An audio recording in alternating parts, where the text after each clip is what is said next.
Hi guys, and welcome to another episode of To My Younger Self, the #1 support network for students and graduates made by young people for young people. So today we have a bit of a different episode. We are bringing you our first ever live podcast show and we hope you thoroughly enjoy it. So without further ado, let's get straight into it.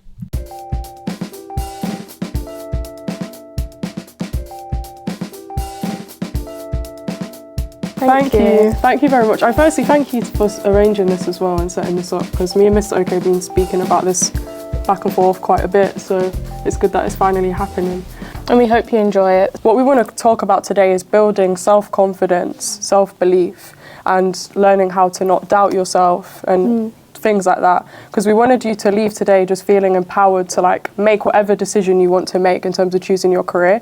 So if you have more specific questions about university or careers, you can ask us at the end. We'll leave plenty of time for questions at the end. So we're going to get this started off with something that we do in our actual podcast episodes, which is called the vibe of the week. And it's basically where we give a recommendation of something we've been watching, reading, a country we've visited, something a restaurant we've been to that we've enjoyed, and it's a recommendation to anyone. So something that we personally really liked that we'd encourage others to try out. So do you want to go first? Yeah, my vibe of the week this week, it's not something that I really like, it's just something that I'd recommend people to watch, and that's Molly May's documentary. Has anyone seen it yet on Amazon Prime? No. Well, we watched it last night because we had a bit of a sleepover, but it was quite a good watch. I feel like if you want to watch that with your friends, have a good laugh, criticise it maybe, it was pretty good. And my second one as well, I have two, a bit cheeky, is the Beast Games. Is anyone watching that? Yeah, just one person. Okay, you're watching it as well. Yeah, you guys need to watch that. It's actually really good. So Mr. Beast, you all know Mr. Beast. Yeah, he's doing a game show with Amazon Prime, and essentially it's a £5 million prize pot, which is the highest prize pot for any game show, and it's a bit like Squid Games, but they're just competing in different activities to win the money. So if you need a series to watch, then check that out. I've been watching it with my dad. Is it still going? Yeah, it's still going as well. It's only 5 episodes, so you can catch up, and then What's yours? My vibe of the week, because I'm sure, but has anyone heard of WizKid? Yeah. Okay. So I went to Nigeria in December with my family, and one of my friends held a Christmas party and he performed there. But my vibe of the week would be his latest album, which is called Mariah. But just give it a listen. I personally really enjoy it. So if you want something good to listen to. I don't think I've heard it. I might have to listen to it. You haven't? No. Well, I recommend. Does anyone have a vibe of the week?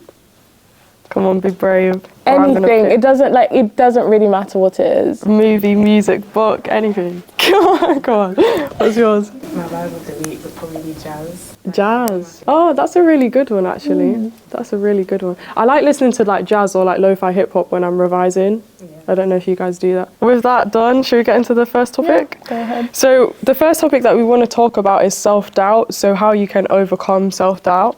And I think the first thing to say is that we didn't want to come here and be like your parents and lecture you. More just advice, because we've been in your shoes not too long ago. And I think self-doubt is quite an interesting topic when we first thought about it, because I think it's still something that I'm still trying to overcome. We spoke about it recently, off camera. I feel like that journey of loving yourself and accepting who you are is a journey. It's a marathon, not a race, essentially. Yeah.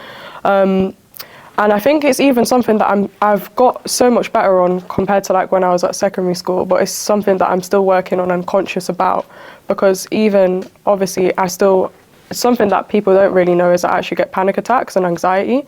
And I think people are usually quite shocked when I say that, because I always do public speaking or I'm always in front of a camera.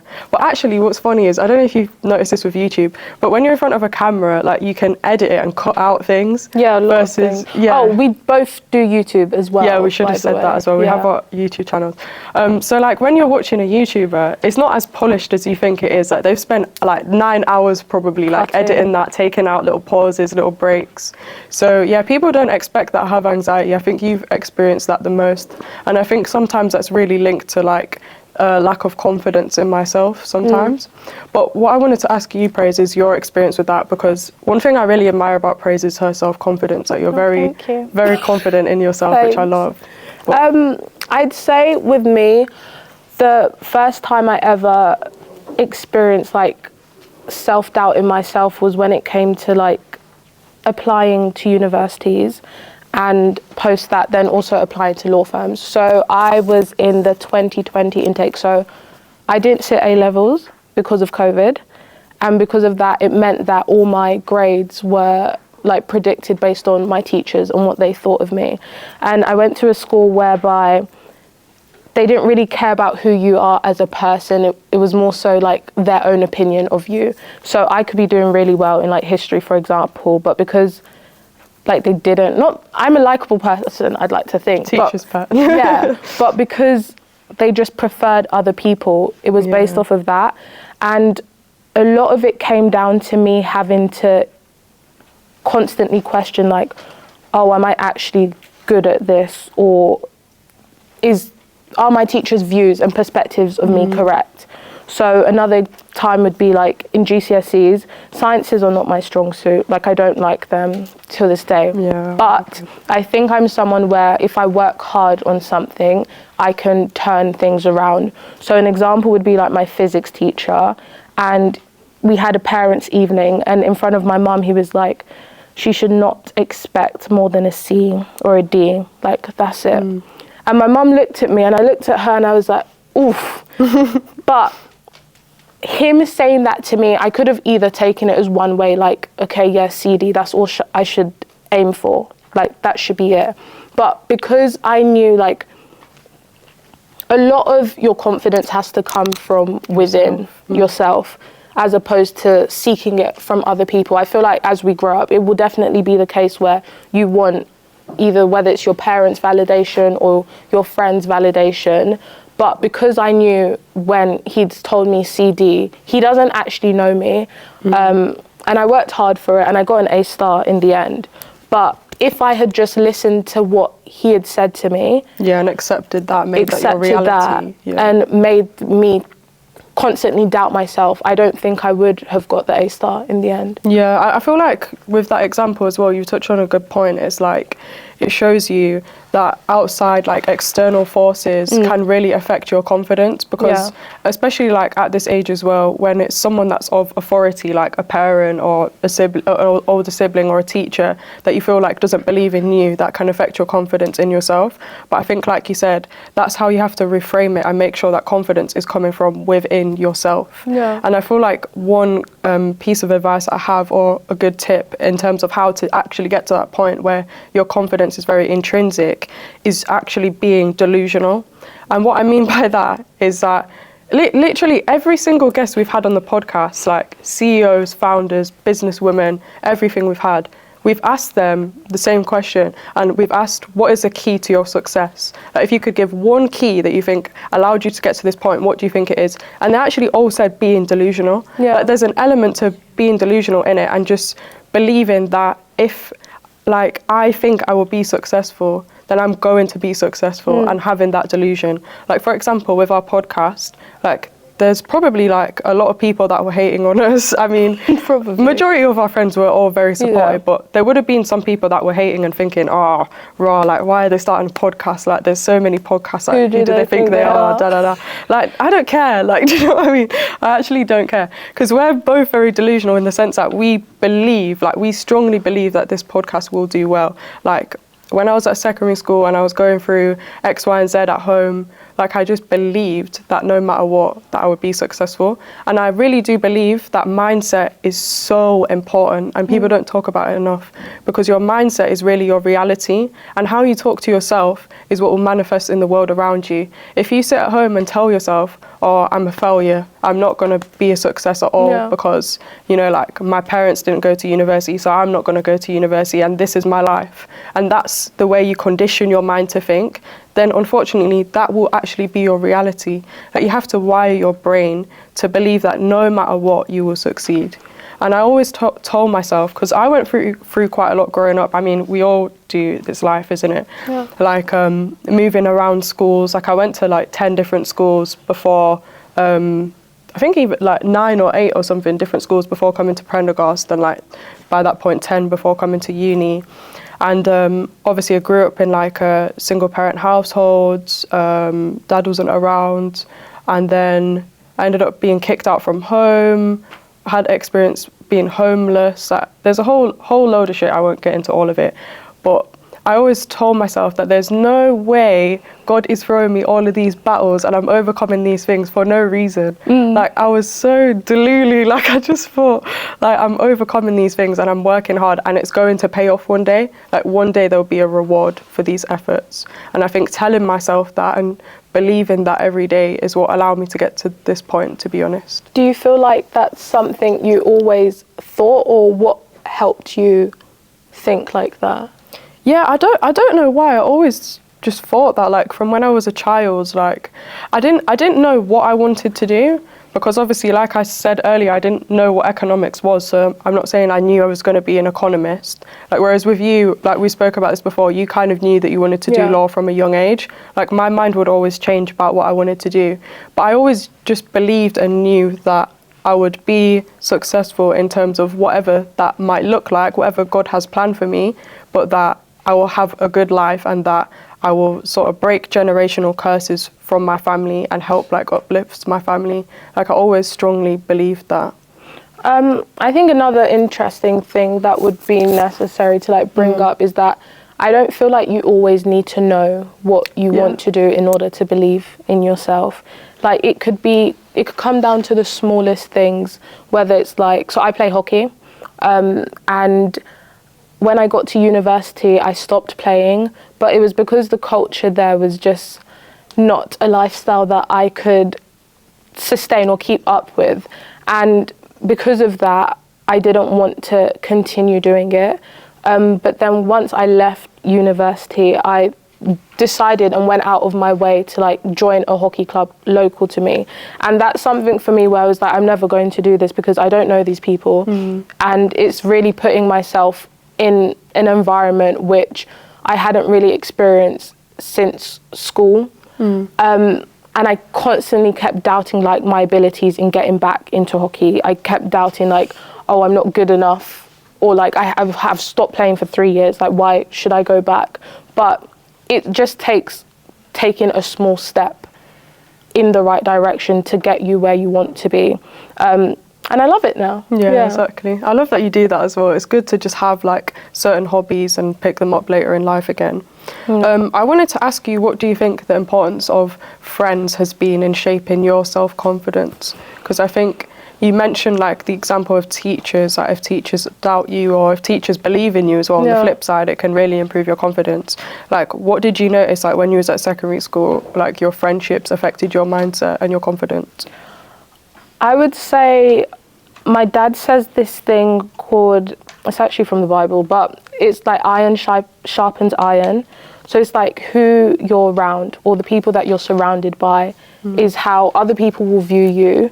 But also like Alicia's hardworking, and if I'm constantly around her, it also makes me hardworking.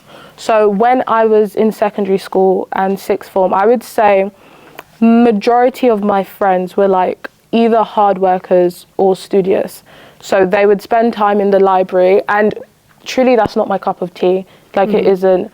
But because I see them working hard, it's also encouraged me slowly, like even indirectly. Like I didn't actively think, oh, let me go to the library, but because that's something they're doing, it rubs off on you. It rubs off on me. And it meant I worked harder, I spent more time studying. But even in the sense of, it doesn't even need to be towards academics, it could be towards anything in terms of like their confidence in themselves. Sometimes it depends on how you view things. Like sometimes if you see your friend being confident, you can either look at it as like, oh, I'm not like this, or you can look at it as like, I want to be more confident.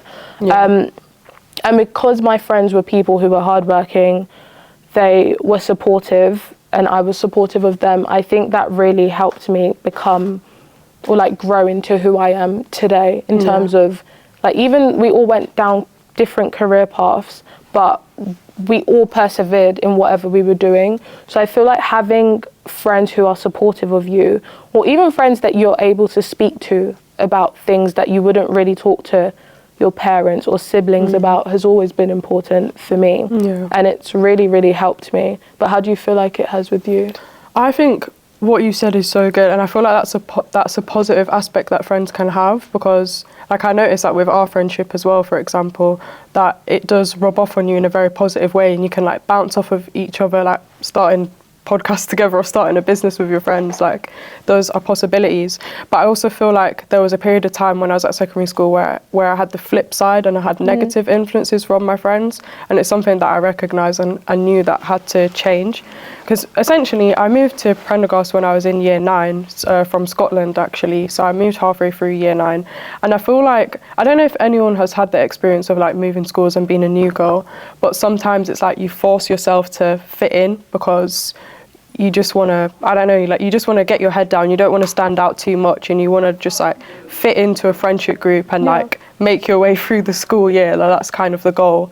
And because of that, sometimes you will not like actively, I don't know, think about the friends that you're making, and I would just be happy that like, oh my god, this group of girls wants to be friends with me, like sorted, I'm gonna go sit with them every lunchtime without questioning too much about the type of people they are, the type of values that they have. And I feel like because of that I got myself into quite a few problems, like just so much like drama, like the typical secondary school drama, fights, all of that type of stuff. And I think when it came to year 10, that's when I started to think about my future more, and realise that I can't like continue surrounding myself with people like this, because whilst like we might have a good laugh or everything or things like that, like it's just going to drag me down, and you need friends that, like you said, uplift you and not drag you down. And so I decided to leave that friendship group in year 10, and then I started hanging out with, like you said, more people that were like, I feel like more aligned with like what I valued and were more studious, like you said. And then even then, to be fair, in year 11, it got to a point where I actually had no friends at all, because I still had my friends, but I just kind of isolated myself, which I think can be unhealthy sometimes to do that. But in my case, I just really had a goal that I wanted to focus on, and that was getting into a good sixth form. And I knew I really needed to buckle down for my A-levels, because I had quite a few like disruptive things in my family as well prior to that, and I knew that I needed to like just take the time and like proper lock in. And so I remember, I don't know, is Mr. Vaughan still here? No, he's gone. Oh, he's gone now. Did you guys know Mr. Vaughan, or he would have left before? Well, he used to teach history. Like, I remember I used to just go and sit with him at lunchtime and just be like studying in his classroom, or like chill with Mr. King. Like, my teachers were my friends a lot of the time as well, to be honest. So I think like evaluating who you surround yourself with is so important, because it really influences who you are and your ability in yourself, your confidence in yourself. Because I think a lot of the time as well, especially in secondary school, I feel like it's quite a judgmental place, and you could end up having friends that like aren't necessarily supportive of what you want to do, or are a bit judgy of what you want to do. Like, for example, I actually wanted to start YouTube a lot earlier. I wanted to start it when I was doing GCSEs, but I didn't feel like confident enough to do that, because I'd be scared of like everyone saying, oh, she's like, who does she think she is? Why is she posting YouTube videos? So like, that's why I put it off until I started uni. So yeah, I think like you said, like now when I look around like my friendships now, I still have a lot of friends from Prendergast actually as well, like a few key friends, like your brother as well, obviously, not to draw you out. And when I look at my friendships now, I'm just really happy in terms of like the type of people that they are. They're all super positive, super supportive. And I think, I remember saying this to you on the Valentine's episode, that sometimes you have to burn bridges with certain people, because we all have very limited energy. And I described it as a water bottle. Like, you only have limited energy that you can give out. And if I'm giving all of my energy to toxic friends that drag me down, then that's less energy that I can pour into like good, solid friendships, like what me and you have. And so I realized that, and that's when I decided to like just cut off certain people and just go our separate ways, and then make friendships that were more uplifting. So I think it's very important. I wanted to ask you, like, growing up, where do you feel like external pressures for you came from when it came to just being you, or like academics or living? Oh, that's a good question. I just feel like most of my external pressures was family stuff, because there was just always something going on at home, and like, if you guys can relate to that, it's really like, it can be really draining, and it can be so difficult to like pick yourself up when you've got stuff going on at home, and then come to school and then put energy and effort into school, and then go back home to a turbulent lifestyle. And it can be really easy to just give up on life and think like, yeah, there's nothing on the table for me. Do you know what I mean? Like, my life is set out like this. But I think, like I was saying earlier, it's important to back yourself and to get up, which is something you said before as well. Like, you've just got to get up and just do it. Because if you don't, nobody's going to do it for you. And I think even like, I think a good example, I had a major operation last year in like October. And I was meant to be, like, this operation, you're meant to be like out ill and like out of life, I guess, for like a couple of months. But I recovered in a couple of days. And I really think it's because of mindset, you know, because like, even when I went to see the doctors, they were like, what? Like, you're better? Like, as soon as I came out of the operation, it was a jaw surgery, by the way. It was because I had an underbite, so they had to correct it with the NHS. But as soon as I came out of the operation, I was vlogging and yapping away. And they were like, why is this girl talking? Like, you're not meant to be talking after this operation. But I really feel like it's all a mindset thing. Like, I believe that I'm going to get better, and then so I did. And I feel like that mindset applies to like so many different areas of life.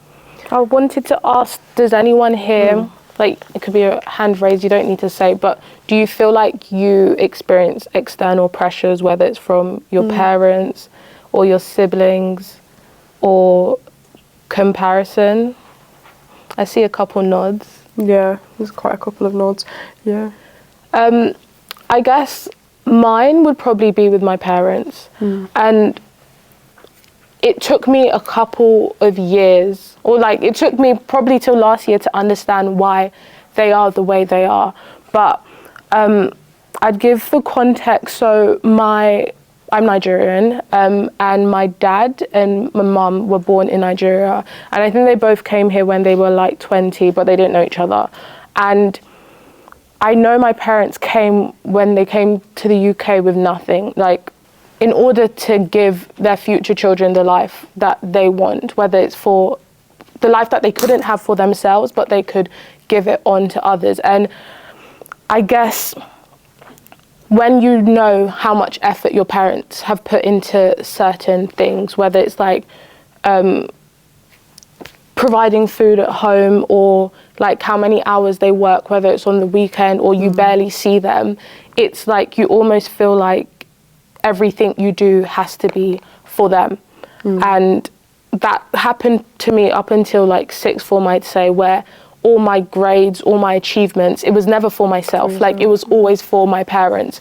And I realized it reached a point where that pressure was too much for me, because you can't live your life for other people. It has to be yourself.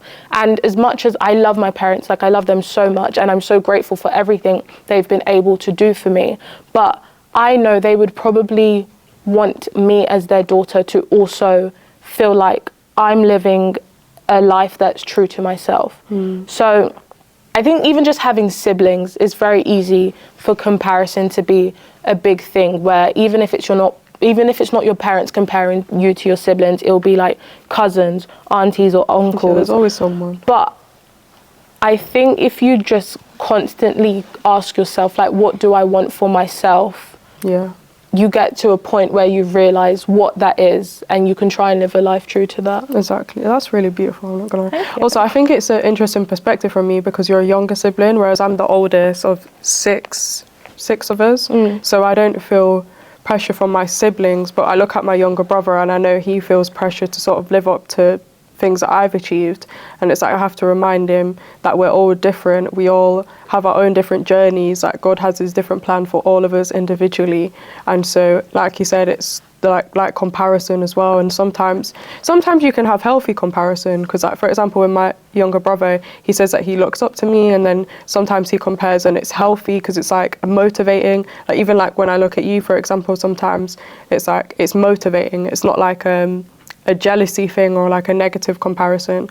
But I think it's like, it's all mindset thing. It's like reframing when you have those moments of like comparing yourself to your peers or your siblings, whoever it may be, to reframe it and make it healthy and make it motivating for yourself, rather than making it a toxic thing. But I wanted to ask you as well, because I feel like we spoke a lot about like external pressures and everybody else, but what things do you do internally that you might recommend that has helped you in terms of like overcoming self-doubt and being confident? I think mostly it's just been things in terms of working on myself. So I used to do things because I could do it with my friends. So like if it was a certain sport, if it was a certain hobby, whereas like in reality, my friends aren't great at hockey and they stopped playing. Whereas it was something that I thoroughly enjoyed and I wanted to continue on with. So when it came to like things that I do personally, it was like throwing myself back into things I love or doing things that I enjoy by myself. Other things I've done is probably set goals. Like, did anyone set any New Year goals? Did nobody do it? Did nobody set New Year's goals? No way. Yeah, you guys should definitely do that. I think there's something about like setting goals for your year and writing it down. Then I feel like sometimes for me, like writing down like 4 goals or something, it helps it like become a reality for me. Yeah. Even like vision boards. Has anybody done that before? Yeah. Have you done it? Yeah. Vision boards are quite fun. Basically, you just make a collage of photos. You can do it on your phone. You can do it with magazines. Site called Canva as well. Yeah, Canva's a good one, and that's a free tool. And just like put pictures on it of like what you want your life to look like. So I have my vision board in my room framed. It's got like a YouTube subscriber plaque, a big house, a big car, and you know, like those things. Like when you put it down like that, it's like manifestation, and it can really become your reality. And I feel like it helps you figure out what you want for yourself. So Yeah. even at like an age where you're not really sure what you want to do, which there isn't a rush to decide what you want to do. But even at that, through like putting things down or having a visual representation of what it is, then you can do that for yourself and sort of figure it out that way. I think something else that I started doing recently as well that's helped a lot is journaling. So I have a journal and I try to do it every day. Sometimes I forget, but even if it's just like a page, I just like write down like and just reflect on like how I'm feeling, how the day is, that sort of vibe. And a lot of the time I'll just write down like 3 things that I'm grateful for, because I think it's easy when you're going through like a difficult time or like your mocks might have not gone well, like your family circumstances are turbulent. It's really easy to like get down, you know what I mean? But I think sometimes if you write down like just a few things that you have to be grateful for, it helps you stay grounded and realize like how much positives there are in your life. Like we all are so privileged, even if it doesn't feel like that sometimes. We're all so privileged, even just like living in the UK, for example, or coming to an amazing school like this. Like, there's so many privileges that we have that you can be grateful for. And it might feel really silly. Yeah. Like it might feel like, why this makes no sense, why should I be doing this? But over time, I feel like you'll see the usefulness in it. Definitely. It's not something that I only started doing it recently, but it definitely is a good thing. Choosing paths? Next one. Choosing paths? Yeah. Yeah? You do it. So now we want to talk a bit about like choosing paths. So we asked earlier if anyone was interested in law or consulting, but does anyone have an idea of something that they do want to do that they can share? Yeah? I want to be a pilot since I go into aviation school. Oh. That's so amazing. Cool. Congratulations as well. Actually, can we all give you a round of applause? That's actually really cool. That's a good one. That's really cool. Anyone else? Yeah? I want to get into like medical route, like dermatology. Oh, nice. That would be a good one as Your well. skin's great as well. Exactly. Anybody else? I feel like I saw someone at the back. No? Okay, cool. Actually, you as well. I want to do, but I know that like I'd like to do a bit more like researching and like computer science and stuff. Say that last part again. Computer science. Computer science. Oh, computer science. Computer science is a great one. I always wish that I did that, especially with like how things are going now as well. I feel like tech is such a good route to get down. But yeah. Does anyone not know what they want to do?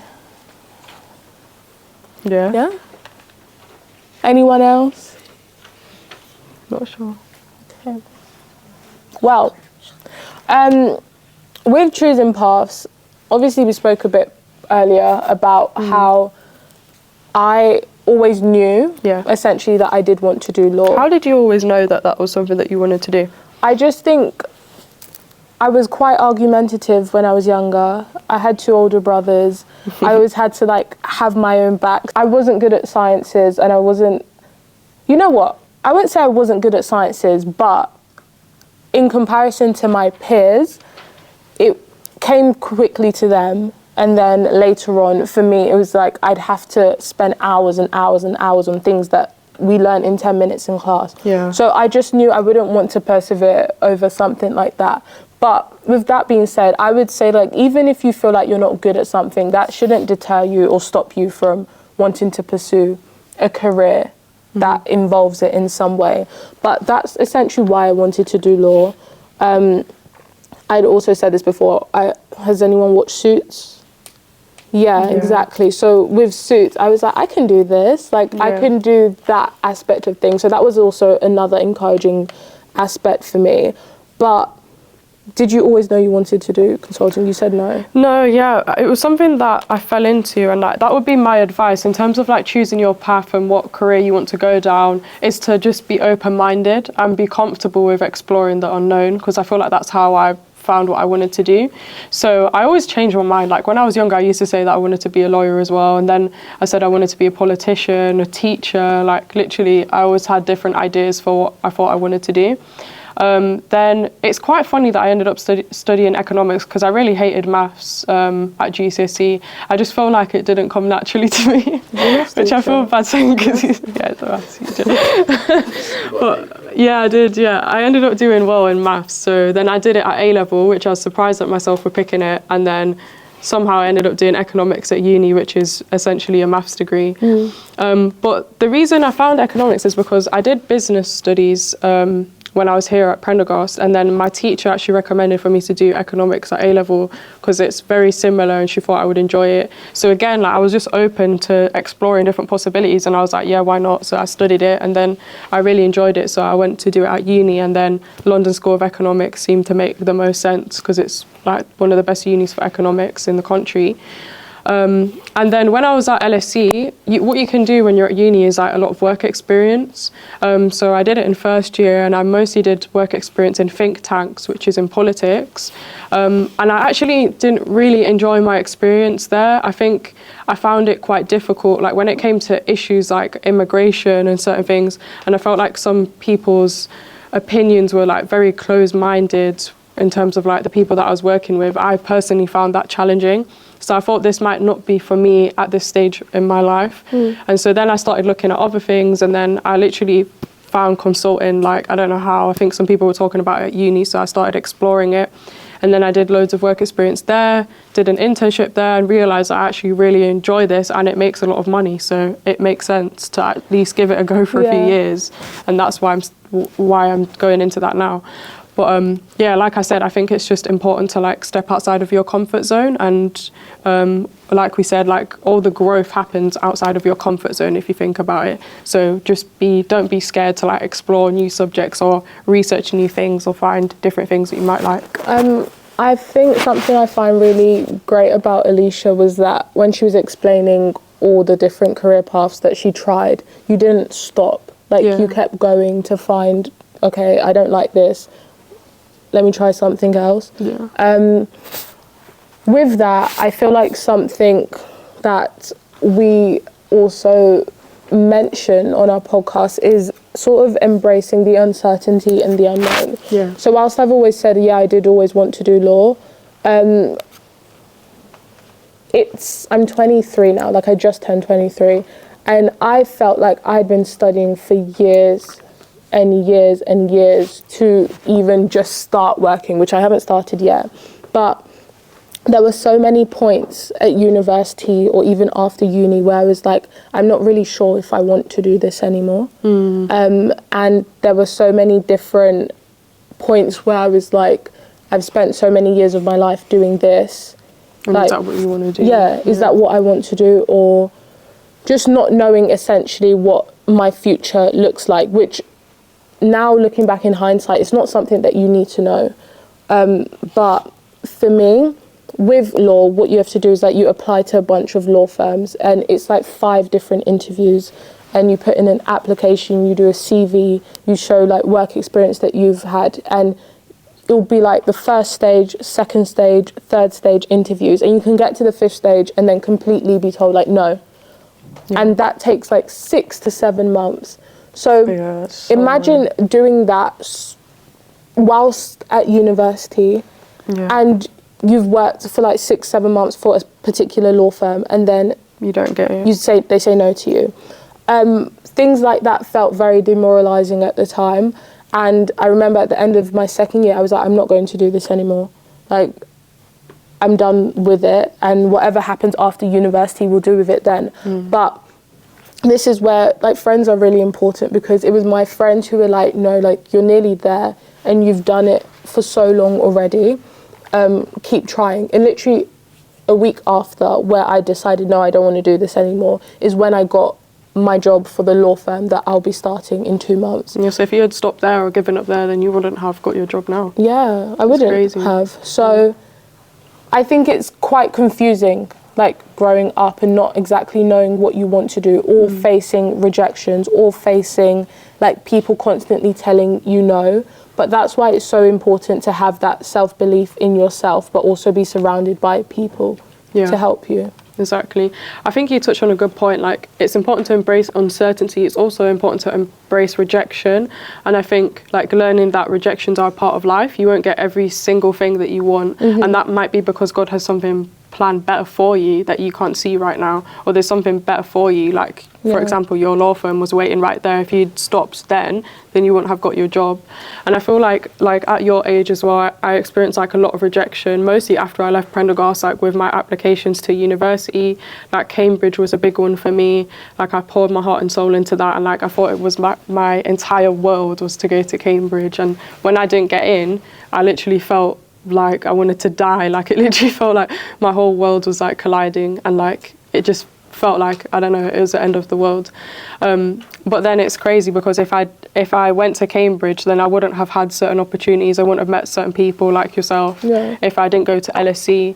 And then I ended up getting a scholarship to LSE as well. And it's the biggest scholarship available in the UK. That wouldn't have happened if I went to Cambridge.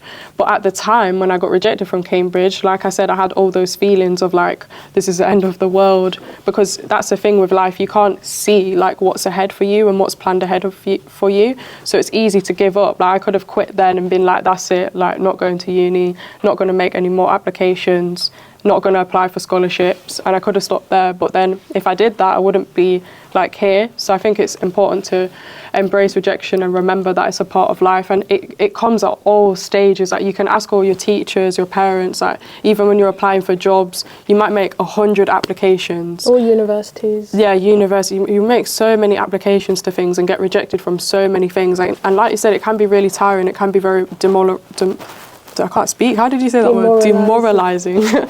Like, even when I was applying for internships as well for consulting, got rejected from like 10 different places before I got my offer. And it's very, very easy in this world to give up. But like, the whole point of today is essentially to just back yourself, keep going, and know that you will achieve what you need to achieve. And what would you say your biggest advice is that you'd give in choosing like the path for you? Because yours was obviously not very straightforward. No offence. I think, no, it's okay. I think just being open and getting work experience. I think work experience is so important, and that's something that they don't really teach you at school, because I feel like everything is obviously focused on passing exams, but work experience is so incredibly important, and that's what sets people out. That you can have like 10 A stars and you won't get a job because you don't have work experience. Like, it's crazy. I didn't know that when I was your age or when I was at sixth form. But yeah, I think that would be my biggest tip. And like I mentioned, I obviously did the political work experience. I didn't enjoy it, but I think a bad experience is still a good experience because it shows you that you might not want to do that certain thing. Like, for example, you might get some medical experience and realise that you don't want to do dermatology, you want to do a different type of medicine, and that's completely okay, like, to be open and comfortable. And that's why I think work experience is probably my biggest tip. But you don't have to think about that yet, like, more when you get to university. But I think like having it in the back of your mind is good, because if I was like in your shoes, I would have liked somebody to tell me how important that was, at least. Yeah. What about you? What would you say your biggest tip is? For choosing the path? Yeah. I think having openness to, because I think often when you really want your life to be a certain way, you aren't really open to exploring other opportunities that might be better for you. But because you've already shut that door to something that might even work in your favor that you never even thought of, you will never know what that's like. And so even whilst I was at university and I was doing law internships, I was doing also internships in like media, for marketing companies. I was doing jobs in different sectors as well to see, like, it helped me figure out, do I actually want to do law? And it was that comparison which helped me realize, okay, yeah, I actually do want to do this, but I will always be open to different things. So I think having that openness and like, yeah, having that openness is what I'd recommend the most. Yeah, that's a good one. Is there a break at 10:50? Yeah. Okay, so we had an activity planned, but we don't have time for you to do it, but I'd love for you guys to go away and do it, maybe when you go home. But we put a piece of paper all at your seat because what we wanted to do was, in fact, do you want to explain? Okay. We wanted everyone to write down like negative words that you might use when you think about yourself, and when you, if you put yourself down, like you might describe yourself, for example, I think one of yours was... I'm stubborn. Stubborn. Yeah. Overthinking. 5 minutes. Do you think they've got time to do it? Oh, sorry. Or do you guys want to ask us questions instead? Does anyone have any questions? It's either questions or the questions or task. the activity. Which one? Put your hands up if you've got any questions for us. No. Okay, let's do that. Yeah, let's do Okay. So you've all got a piece of paper in front of you. If you guys have a pen on you, I'd like you to just like take 2 minutes, just like think to yourself about negative words that you might use to describe yourself. So as Prey said, she had like overthinking, stubborn, and just write them all down, like any negative words that you have to describe yourself. I think Alicia and I are gonna both talk about our ones. Are we? Oh god, okay. Okay, well, my first one that I put for myself is stubborn. So I am quite a stubborn person. It's something I maybe have tried to work on, maybe for the past couple of years. It's something my brothers comment about, that like when we get into issues, it takes me a long time to be like, fine, like it's okay. Yeah. So stubbornness is one of the things where it's like, I know I possess, but I think the acknowledgement that I realise it's a weak area for me is growth to show that I can work on it. Yeah, definitely. And the other thing I put down for myself is overthinker. And I tend to overthink things a lot, where I'll fool myself into thinking something is the case when it's not. So say like someone hasn't responded to something, I'll think, oh, like what have I done? And then say, oh, it's because of this, when in reality, like they were just busy. Yeah. So I think a lot with these negative attributes, it's being able to realise what it is the first step, and then what you can change about it. So what are yours? Mine, I'm not going to explain mine in detail, but I put, what did I write? Self-doubt, which was, I guess, the theme of this episode, because it's still something that I want to work on. And over-worrying, because I know you had overthinking. Because I feel like sometimes I worry too much. Like, it's good to worry, obviously, to an extent about things, but sometimes you get a bit bogged down and you're worrying about everything and stressing out too much about every little thing. And, like, I feel like, for me personally, it can really, really stress me out. Like, we were talking about this earlier as well. Like, sometimes I'll get, like, breakouts and stuff just from stressing out so much. And, like, sometimes that's quite a negative thing. I also wrote down ugly as well, which is might seem like a stupid one, but sometimes I feel like even how you think and look, like how you love yourself when you look in the mirror, and your physical appearance is so important as well, and you have to treat yourself better and talk to yourself with kindness if you want others to treat you with kindness as well. What? You want to say? No, you can. Okay. Right, what I want everyone to do is to rip up their piece of paper. We'll clean it up after, don't worry. Rip it up into like 1,000,000 pieces. Think of the positive words to describe yourself. Everything that we've been talking about, affirmations. Not too small pieces, yeah. Yeah, not too small, that's good. That's fine.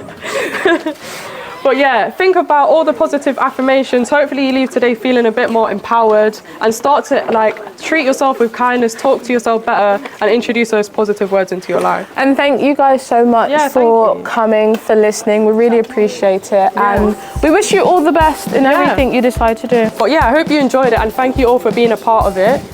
Yeah.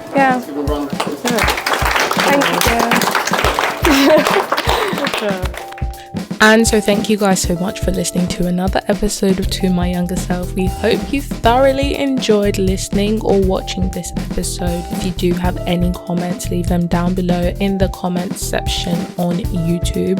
And even if you're not at the stage or point in life that these students were at, we hope you found it quite reflective like it was for us, or we hope there's something that you were able to take out of it. So for now, it's been your girl Praise and Alicia in spirit, and we will see you next week with another episode of To My Younger Self.